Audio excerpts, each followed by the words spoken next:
Para mahasiswa PKN STAN, pada series yang terakhir, series ke-6 dari Sistem Akuntansi Pemerintah Pusat, kita akan mempelajari sistem akuntansi dan pelaporan keuangan untuk instansi atau disingkat dengan SAI.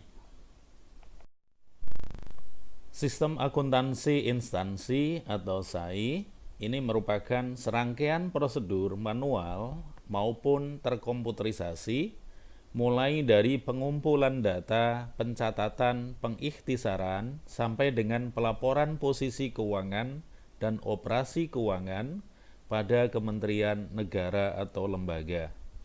Jadi bedanya dengan sabun yang sudah kita pelajari, sabun itu digunakan pada Kementerian Keuangan selaku bendahara umum negara, sedangkan SAI ini digunakan pada Kementerian Negara atau lembaga. SAI dibagi menjadi dua subsistem. Subsistem yang pertama kaitannya dengan pelaporan keuangan dan subsistem yang kedua kaitannya dengan pelaporan barang. Untuk transaksi-transaksi yang terkait dengan pelaporan keuangan, kita akan menggunakan aplikasi namanya Saiba.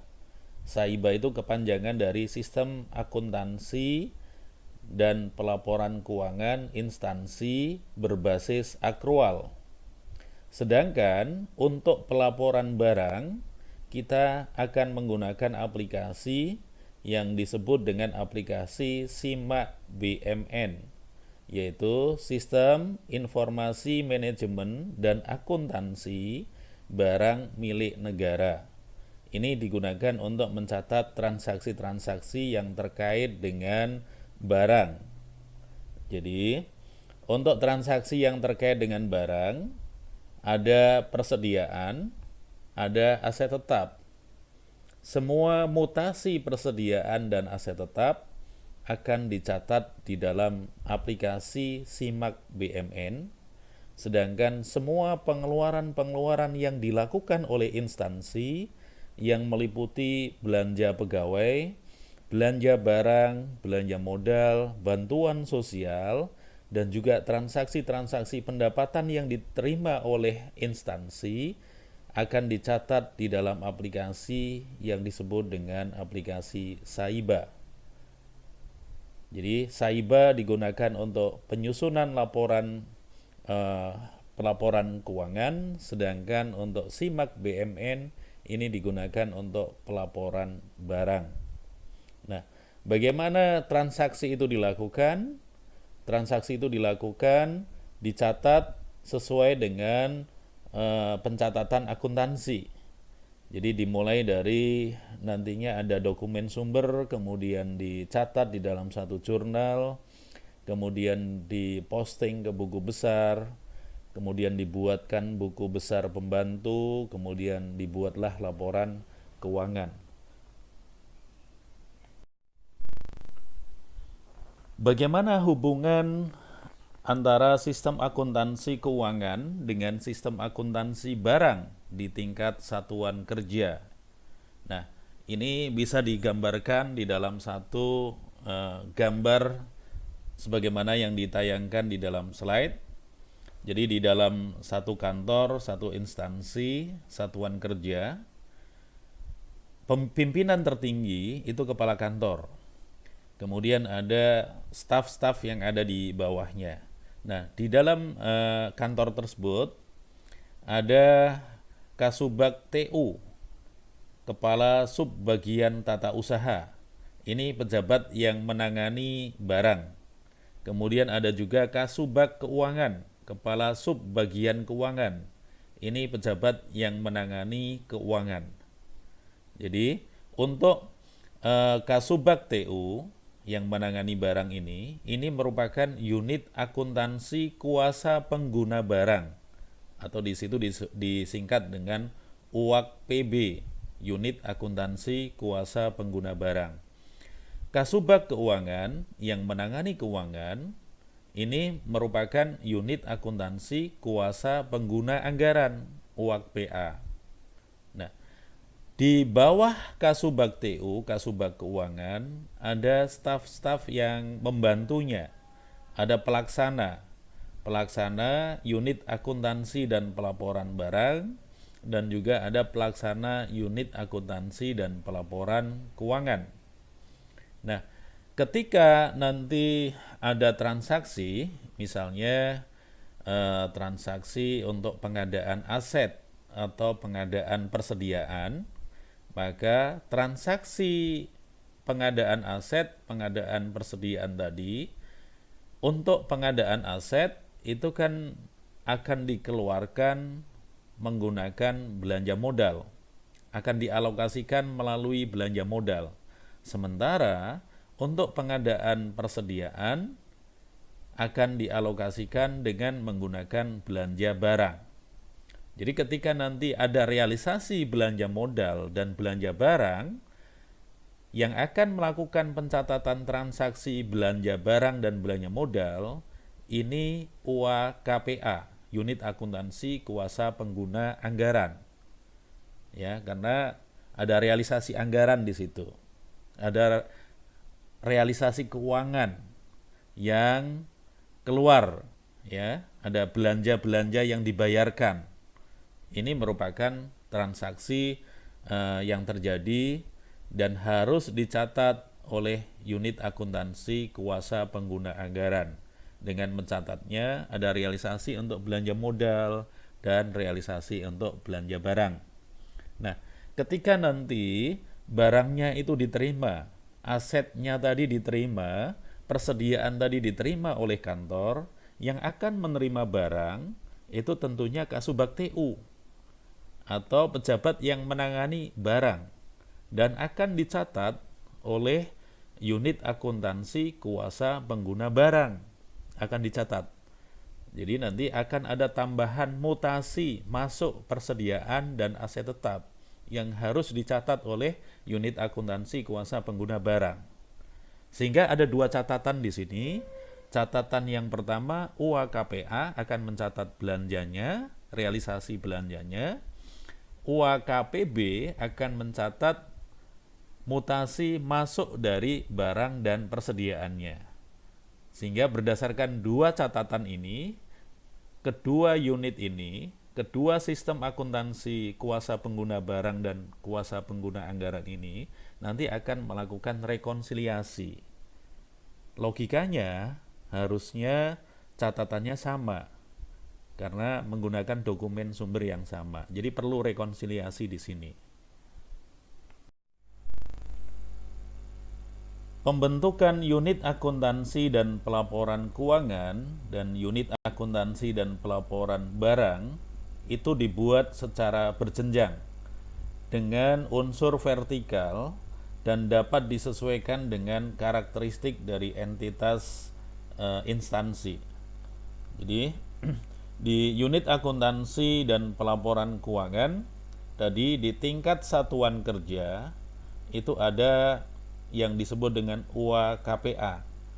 Ini kepanjangan dari Unit Akuntansi Kuasa Pengguna Anggaran, UAKPA. Nah, unit akuntansi kuasa pengguna anggaran ini merupakan unit akuntansi yang ada di tingkat satuan kerja. Ya. Kemudian di atasnya itu ada UAPPAW. Ini kepanjangan dari Unit Akuntansi Pembantu Pengguna Anggaran Wilayah. Kemudian di atasnya lagi ada UAPPA Eselon 1. Ini kepanjangan dari Unit Akuntansi Pembantu Pengguna Anggaran Eselon 1. Di atasnya lagi ada UAPA, Unit Akuntansi Pengguna Anggaran. Oke, begitu juga dengan Unit Akuntansi dan Pelaporan Barang. Ini juga dibuat secara berjenjang dari UAKPB. Ini untuk tingkat satuan kerja, UAPPAB untuk wilayah, kemudian UAPPB Eselon 1, kemudian ada UAPB. Oke. Kemudian saya jelaskan, untuk UAKPA, unit akuntansi kuasa pengguna anggaran, atau UAKPB, unit akuntansi kuasa pengguna barang, ini tingkatnya tingkat satuan kerja. Contohnya di dekat kita, dekat kampus, ini kan ada KPP ya, ada KPP Pratama Pondok Aren. Nah, KPP Pratama Pondok Aren itu satuan kerja yang ada di Kementerian Keuangan. Jadi KPP Pratama Pondok Aren ya, ini merupakan satuan kerja. Di atas KPP Pratama Pondok Aren ini ada Kanwil. Jadi KPP ini bertanggung jawab kepada Kanwil. Ya, Kanwil DJP Banten. Nah, ini yang disebut dengan wilayah. W-nya di sini itu wilayah, kantor wilayah DJP Banten. Nah, kemudian di atasnya kantor wilayah DJP Banten itu ada Direktorat Jenderal Pajak eselon 1 di Kementerian Keuangan. Ini DJP. Kemudian di atasnya DJP ini ada Kementerian Keuangan. Jadi, unit akuntansi pengguna anggaran, unit akuntansi pengguna barang ini merupakan tingkatannya kementerian, ya, tingkatannya kementerian. Di bawahnya eselon 1 ya, DJP. Kemudian di bawahnya lagi wilayah, itu Kanwil tadi. Di bawahnya lagi KPA tadi, itu satuan kerja. Jadi di sini pembentukan unit akuntansi dan pelaporan keuangan, pelaporan barang dibuat secara berjenjang dari tingkat satuan kerja, kemudian nanti akan bertanggung jawab ke Kanwil, kemudian dari Kanwil ini nanti akan dipertanggungjawabkan lagi ke eselon satunya, dalam hal ini DJP. DJP nanti akan dipertanggungjawabkan lagi kemana? Ke Kementerian Keuangan. Selanjutnya, slide ini akan memberikan gambaran tentang proses akuntansi pada entitas akuntansi. Kalian tentunya masih ingat apa itu entitas akuntansi. Entitas akuntansi merupakan unit pada pemerintahan yang mengelola anggaran, mengelola aset dan kewajiban, yang menyelenggarakan akuntansi dan menyajikan laporan keuangan. Nah, untuk menyusun laporan keuangan, setiap unit pemerintahan ini tentunya harus mengacu kepada standar akuntansi yang berlaku, yaitu standar akuntansi pemerintahan. Nah, standar akuntansi pemerintah ini merupakan prinsip-prinsip akuntansi yang diterapkan dalam menyusun dan menyajikan laporan keuangan pemerintah. Nah, kita lihat bahwa kegiatan akuntansi itu dimulai dari satu input ya. Jadi kita mencatat transaksi berdasarkan dokumen sumber. Kemudian ada proses ini proses akuntansi. Jadi menganalisis transaksi, apakah transaksi itu harus dicatat atau tidak gitu ya. Kemudian menjurnalnya, kemudian posting ke buku besar, ini masuk ke proses. Kemudian ada outputnya ini berupa laporan keuangan, jenis-jenis laporan keuangan, ada LRA, LO, LPE, neraca, dan CALK. Ini untuk entitas akuntansi ya, tingkatan satuan kerja. Kemudian nanti laporan keuangan yang dihasilkan ini tentunya akan memenuhi karakteristik kualitatif dari laporan keuangan. Ada relevan, andal, dapat dipahami, dapat dibandingkan. Nah, untuk tadi menyusun laporan keuangan, sebagaimana sudah kita bahas pada pertemuan sebelumnya, di seri-seri sebelumnya, kita memerlukan satu sistem akuntansi pemerintah pusat, di mana sistem akuntansi pemerintah pusat itu ya, itu merupakan rangkaian sistematis dari prosedur, penyelenggara, peralatan, dan elemen lain untuk mewujudkan fungsi akuntansi sejak pengumpulan data, kemudian pencatatan, pengikhtisaran, sampai dengan pelaporan posisi keuangan dan operasi keuangan pada pemerintah pusat. Sehingga di sini untuk sistem akuntansinya kita memerlukan tadi ada prosedur-prosedurnya, bagian akun standar yang kita perlukan, pengaturan kelembagaan, ya. Kemudian ada hardware dan software. Kemudian ini kita juga memerlukan personel yang terampil. Jadi ini apa namanya, gambaran proses akuntansi pada entitas akuntansi. Kita memerlukan standar akuntansi pemerintah ini sebagai pedoman prinsip-prinsip akuntansi yang akan kita terapkan dalam menyusun dan menyajikan laporan keuangan. Kita juga membutuhkan satu sistem akuntansi pemerintah pusat yang komponen-komponennya ada di bawahnya tadi, ya.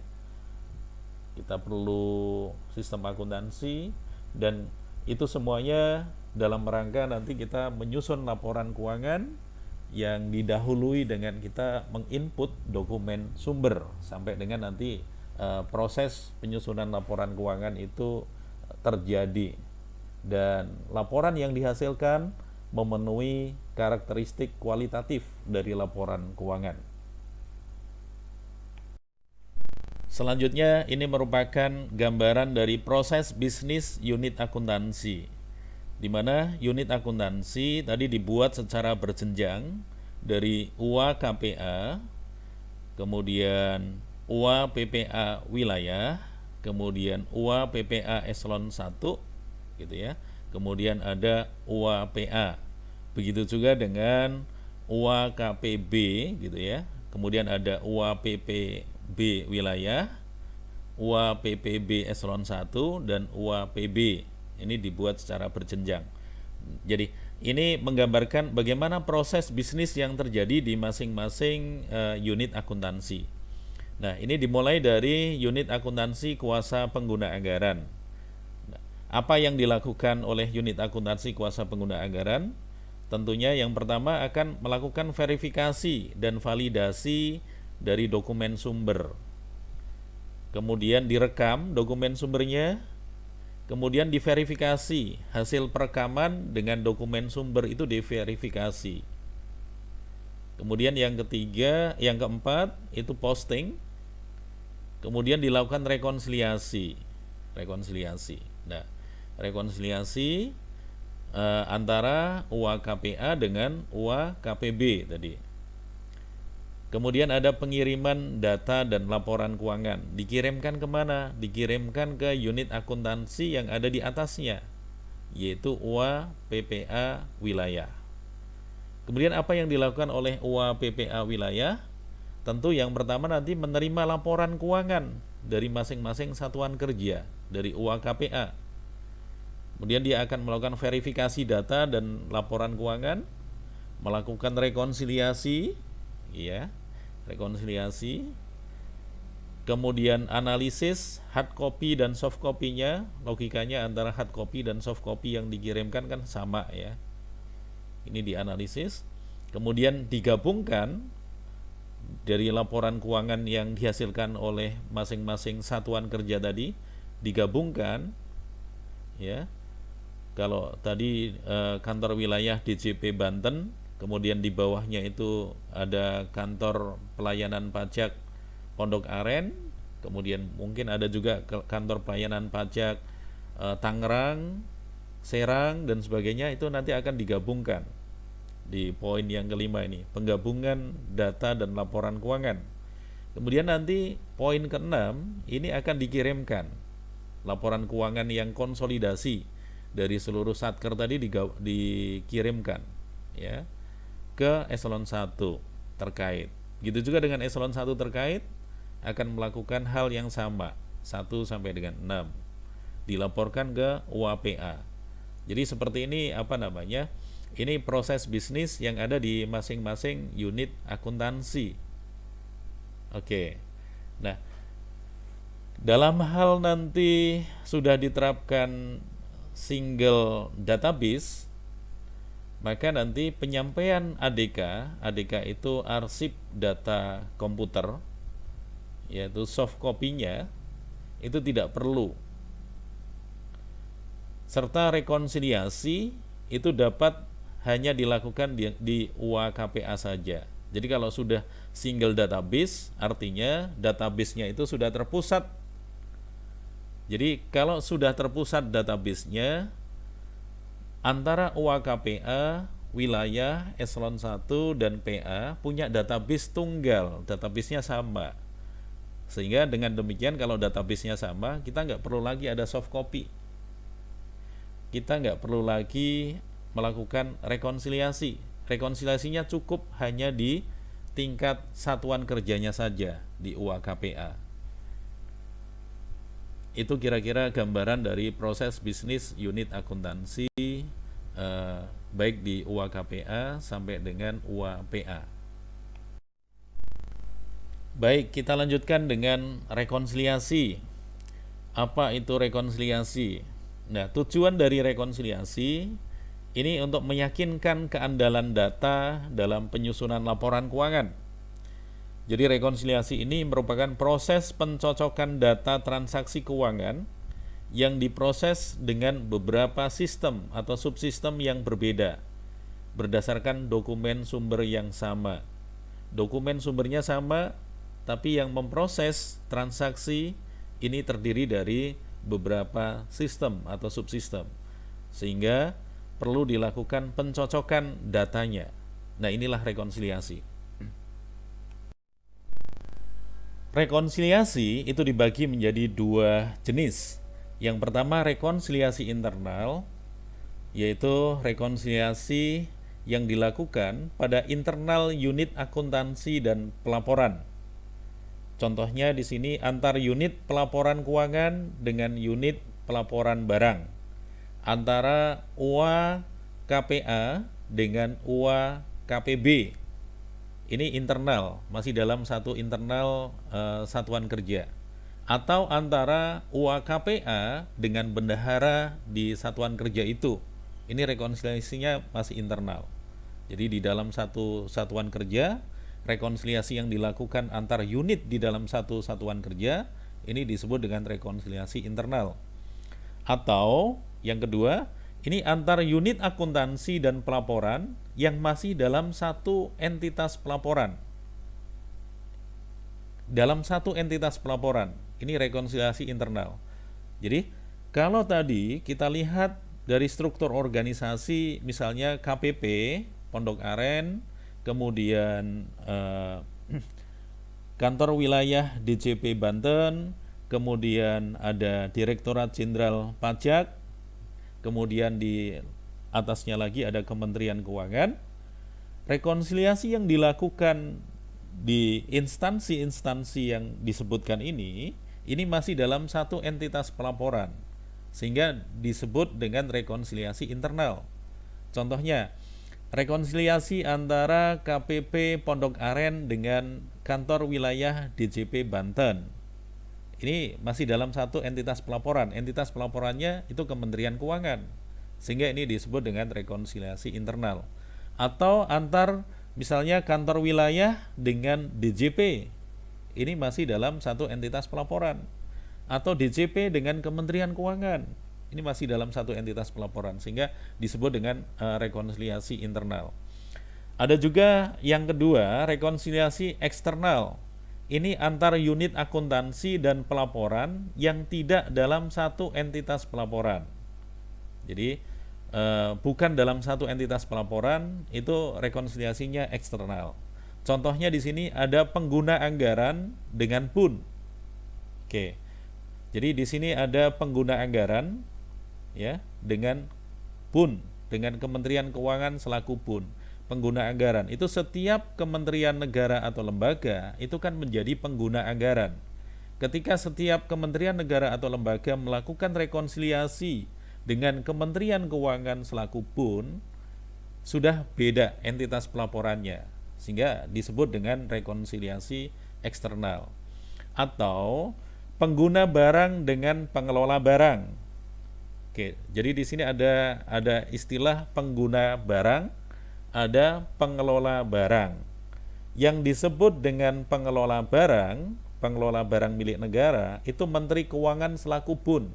Ini pengelola barang.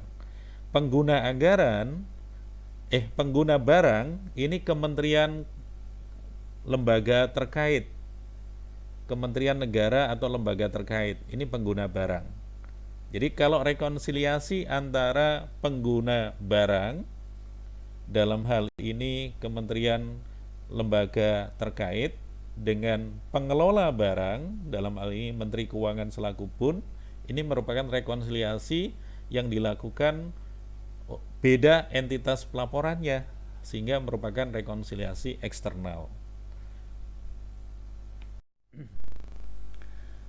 Oke, kita lanjutkan. Laporan keuangan kementerian negara atau lembaga yang tahunan itu wajib disampaikan paling lama 2 bulan setelah tahun anggaran berakhir.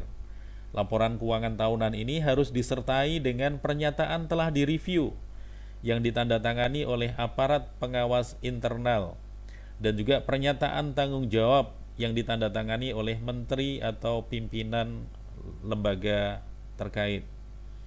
Kemudian bagaimana kalau misalnya tidak mengirimkan laporan keuangan atau tidak melakukan rekonsiliasi, ya.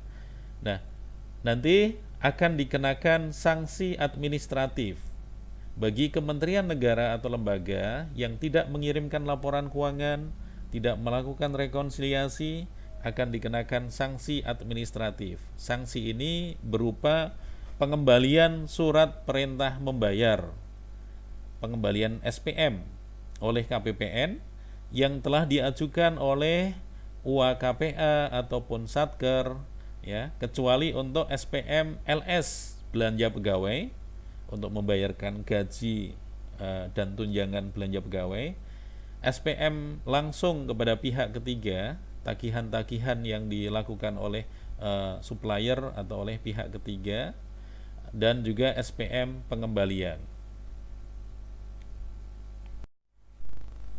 Baik, tadi disebutkan bahwa laporan keuangan yang dihasilkan itu disertai dengan pernyataan bahwa laporan keuangan itu sudah direview. Apa tujuan dari review? Yang pertama, meyakinkan akurasi, keandalan, keabsahan informasi yang disajikan dalam laporan keuangan. Yang kedua, meyakinkan kesesuaian pengakuan, pengukuran, dan pelaporan transaksi dengan standar akuntansi pemerintah. Kemudian yang ketiga, meyakinkan bahwa akuntansi keuangan telah disusun sesuai dengan peraturan perundangan dan standar akuntansi pemerintah, dan review ini dilakukan oleh aparat pengawas internal pemerintah atau APIP, baik untuk laporan keuangan semesteran dan juga laporan keuangan tahunan. Oke, selanjutnya tadi laporan keuangan juga disertai dengan pernyataan tanggung jawab laporan keuangan. Jadi pernyataan tanggung jawab ini merupakan pernyataan atas substansi laporan keuangan, bahwa pengelolaan APBN itu telah diselenggarakan berdasarkan sistem pengendalian intern yang memadai, bahwa akuntansi telah disusun sesuai dengan standar akuntansi pemerintah, dan disertai juga dengan paragraf penjelasan atas suatu kejadian yang belum termuat di dalam laporan keuangan. Pernyataan tanggung jawab yang memberikan pernyataan itu menteri atau pimpinan lembaga yang bersangkutan. Demikian tadi materi yang kita pelajari untuk sistem akuntansi instansi. Jadi ini ada 6 series untuk sistem akuntansi pemerintah pusat. Mudah-mudahan bermanfaat. Kita akhiri pertemuan kita. Assalamualaikum warahmatullahi wabarakatuh.